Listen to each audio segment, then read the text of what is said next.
Good morning. Today is Tuesday, December 7th. I'm Danielle Wiggins with your 3 News Now morning update. Thanks for spending a few minutes with me on the WKYC Facebook and YouTube pages. We start with Matt Wintz for a check of today's forecast.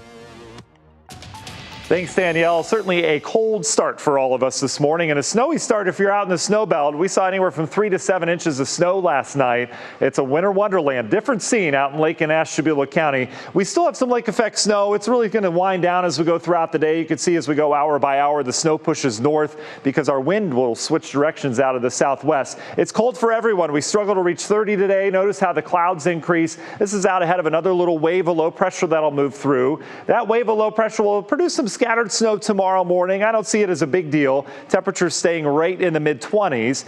That system exits tomorrow afternoon. We deal with clouds giving way to some sunshine. Still another cold day tomorrow. So 2 cold days. Tomorrow we'll struggle to get out of the low 30s. Beyond that, though, boy, do we warm up. There's another stronger system that moves in here Friday and Saturday. We'll bring in some late day rain on Thursday, some unorganized showers around here on Friday, and then some organized rain moves through here on Saturday. Perhaps some rumbles of thunder with that. It'll be windy as well. We're up into the 60s for highs.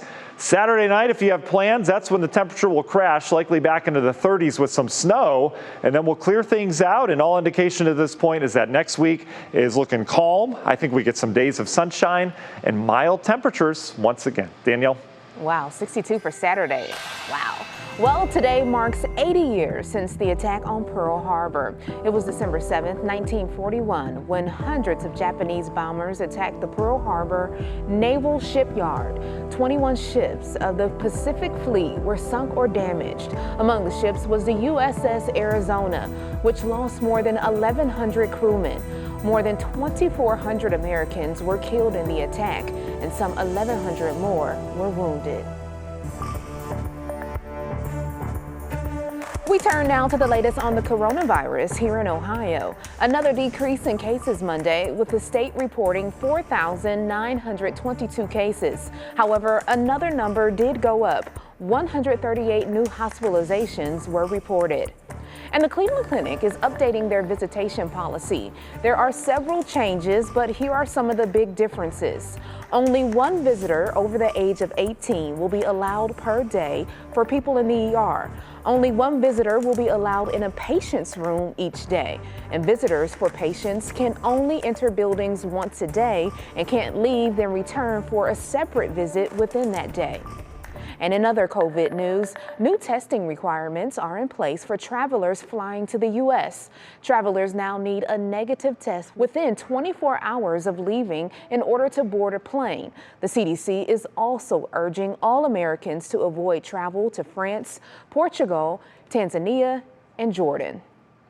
President Biden is proposing to lower prescription drug costs. The Build Back Better bill would allow Medicare to negotiate prices and punish drug companies that increase prices on medication past the point of inflation.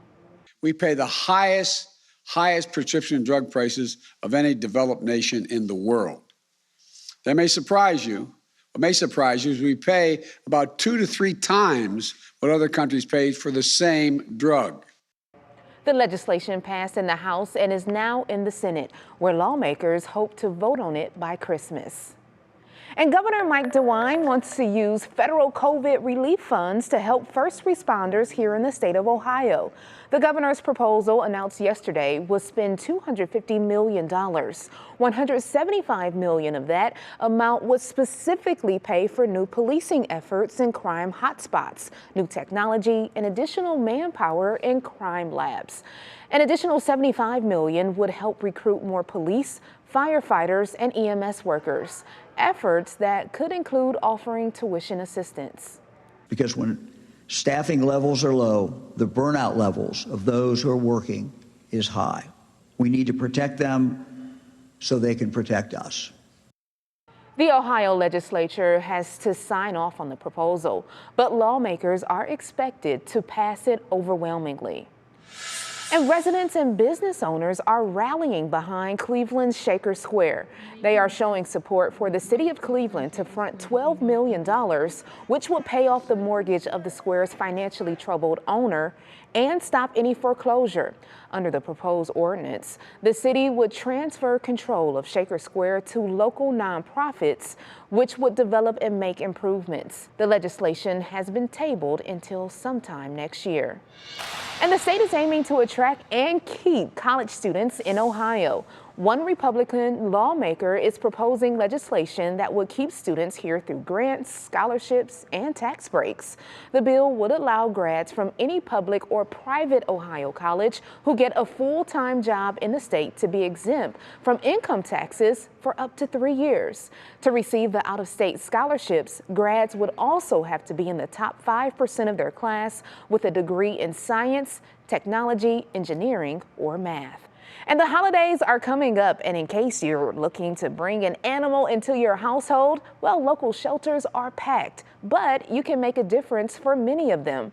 The Humane Society of Summit County is looking for foster volunteers who are willing to temporarily house animals this holiday season.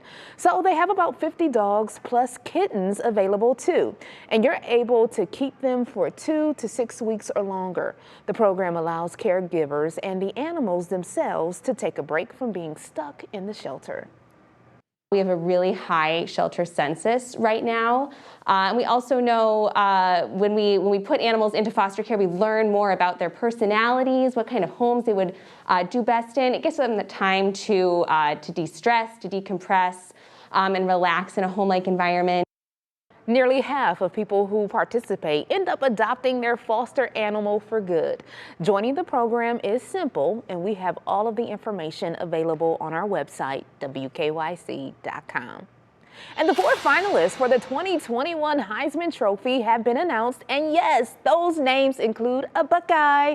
Ohio State quarterback C.J. Stroud is among the finalists. The others include Michigan defensive end Aiden Hutchinson, Pitt quarterback Kenny Pickett, and Alabama quarterback Bryce Young. The winner of the Heisman Trophy will be announced this Saturday on ESPN.